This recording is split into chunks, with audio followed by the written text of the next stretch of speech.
क्या ये अजीब नहीं लगता कि 1920 के दशक तक दुनिया के बड़े बड़े मनोवैज्ञानिक भी ये मानते थे कि बच्चे असल में सिर्फ छोटे और बेवकूफ वयस्क होते हैं? हाँ बिल्कुल।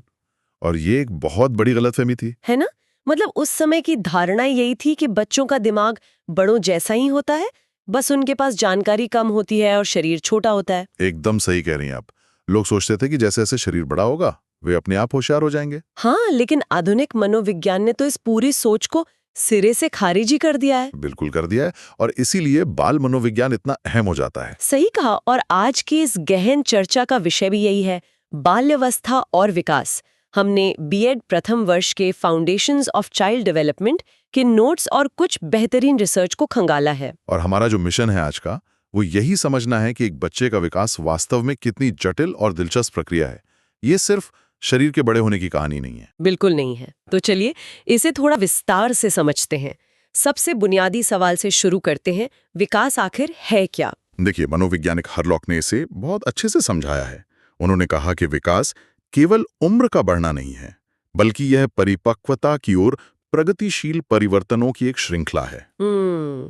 मतलब इसमें एक दिशा होती है? हाँ, एक निश्चित दिशा।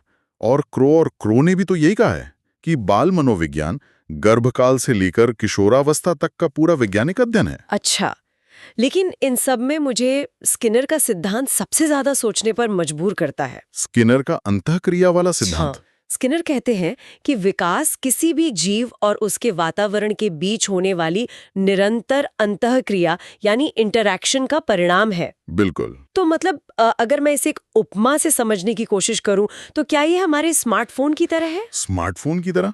वो कैसे? मेरा मतलब है जैसे शरीर का बड़ा होना, मान लीजिए स्मार्टफोन के हार्डवेयर का अपग्रेड होना, वो तो समय के साथ होता रहेगा, लेकिन वातावरण के साथ हम जो इंटरैक्शन करते हैं, जो सीखते हैं, वो हमारा लगातार होने वाला सॉफ्टवेयर अपडेट है। अरे वाह, ये उपमा तो बहुत ही सटीक है।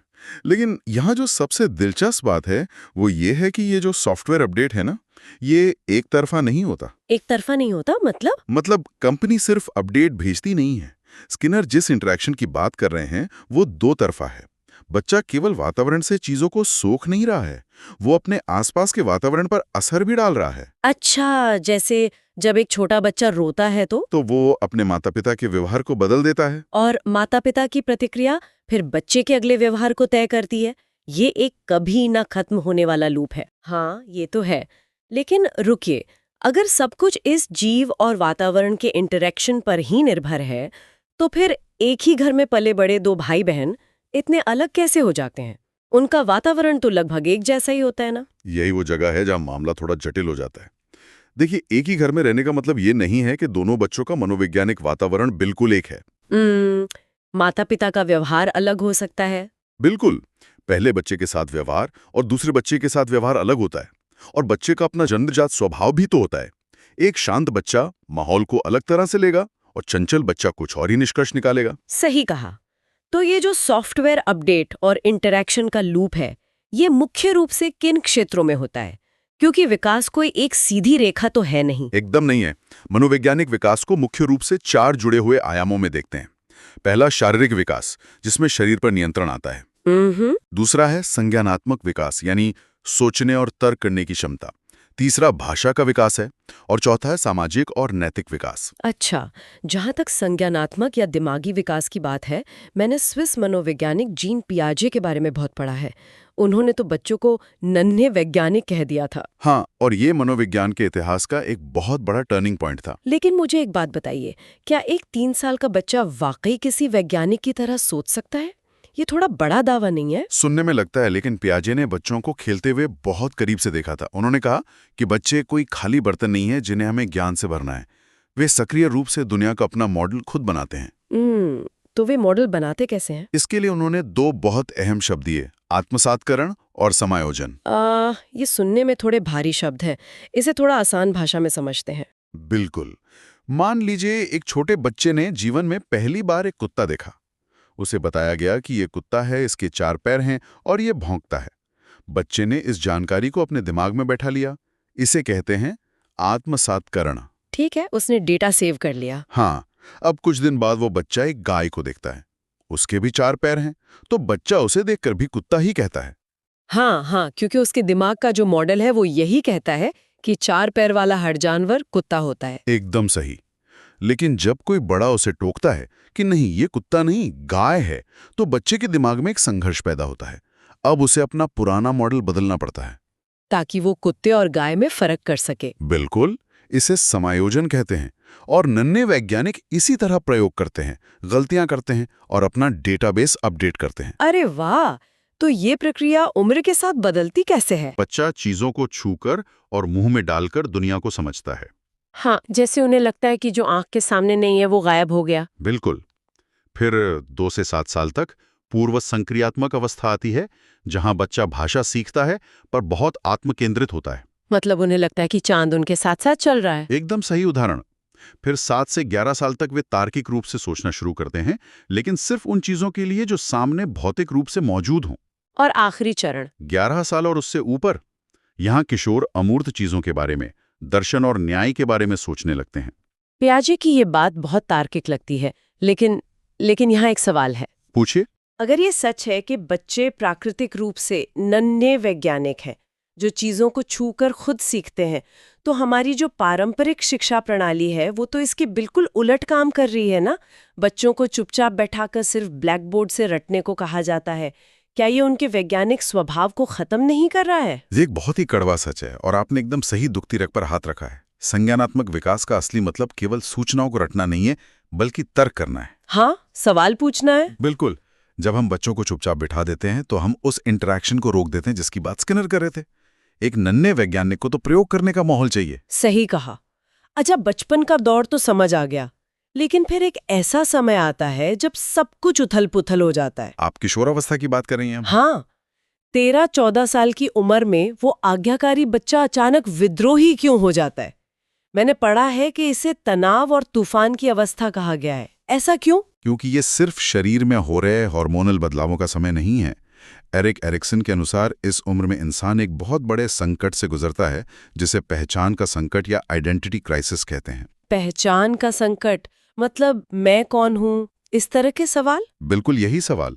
बचपन में बच्चे की पहचान माता पिता तय करते हैं, लेकिन किशोरावस्था में आकर वह खोजना चाहता है कि समाज में उसकी अपनी स्वतंत्र जगह कहाँ है। तो ये उस स्थिति की तरह है जहां आप एक भयानक तूफान वाले समुद्र के बीच अपनी पहचान की नाव बनाने की कोशिश कर रहे हैं। बहुत ही खूबसूरत उपमा है ये। और इसी उथल-पुथल में नैतिक विकास भी होता है। लॉरेंस कोहलबर्ग ने इसे समझाया है। नैतिकता मतलब सही गलत का फैसला। हाँ, बचपन में बच्चा सिर्फ सजा से बचने के लिए सही काम करता है, लेकिन किशोरावस्था में वो समाज के नियमों को इसलिए मानने लगता है क्योंकि उसे अच्छा लड़का या अच्छी लड़की बनना होता है। लेकिन एक बात बताइए, अगर ऐसा है तो सारे किशोर एक जैसे क्यों नहीं होते? कुछ जल्दी जिम्मेदार हो जाते हैं और कुछ हमेशा भटके हुए लगते हैं। ये बहुत अहम सवाल है। अगर हम इसे बड़े परिप्रेक्ष्य में देखें, तो ये पहचान का संकट किसी शून्य में नहीं होता। ये उस समाज पर निर्भर करता है जहां बच्चा रह रहा है। इसका कोई जमीनी उदाहरण दे सकते हैं आप? बिल्कुल। अब बिहार की ही सामाजिक और आर्थिक स्थितियों को ले लीजिए।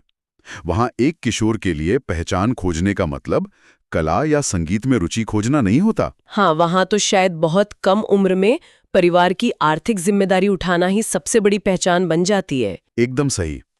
एरिक्सन कहते हैं कि किशोरों को खुद को एक्सप्लोर करने का समय मिलना चाहिए, लेकिन आर्थिक दबाव वाले माहौल में ये समय अक्सर छिन जाता है। परिवार का दबाव उन्हें जल्द से जल्द कोई स्थिर करियर, जैसे सरकारी नौकरी, चुनने की ओर धकेल देता है। ये तो सच में डराने वाली स्थिति है। एक तरफ अंदर का उफान और दूसरी तरफ समाज का दबाव। इस तूफान में कोई किशोर खुद को बहने से कैसे रोकता है? वो लंगर क्या है? वो लंगर हैं समाजीकरण की संस्थाएं। और सबसे पहली संस्था है परिवार, जहां बच्चा भरोसा करना सीखता है। और परिवार के बाद शायद स्कूल? हाँ, स्कूल बहुत महत्वपूर्ण है। ये एक लघु समाज है जहां बच्चा घर से बाहर निकलकर अनुशासन सीखता है और दूसरों के साथ रहना सीखता है। लेकिन यहाँ भी तो एक विरोधाभास है ना? कैसा विरोधाभास?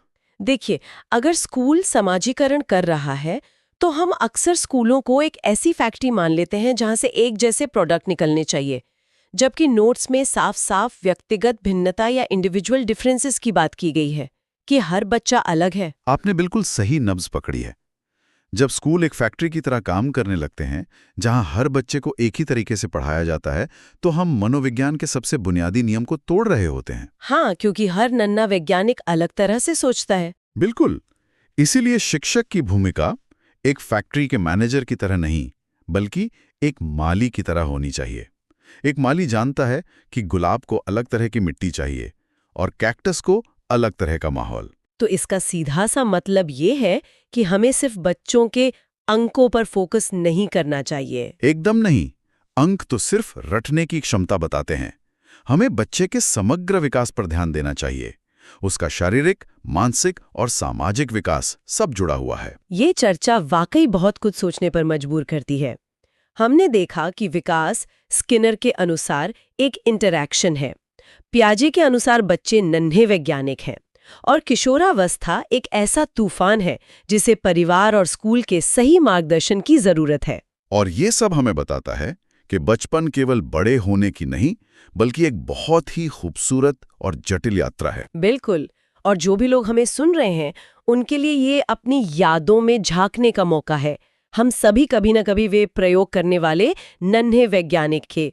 हमारी आज की जो भी पहचान है, वो हमारे उस तनाव और तूफान के दौर और हमारे वातावरण की ही देन है। सही कहा आपने। लेकिन इस चर्चा को खत्म करने से पहले मैं एक विचार आपके सामने छोड़ना चाहती हूँ। जी बताइए। अगर स्किनर सही है कि विकास केवल जीव और वातावरण की अंतःक्रिया है, और अगर हर बच्चा अपने आप में बिल्कुल अलग है, तो क्या हमारी इस पूरी व्यवस्था में एक खराब छात्र जैसी कोई चीज वास्तव में अस्तित्व में होती भी है?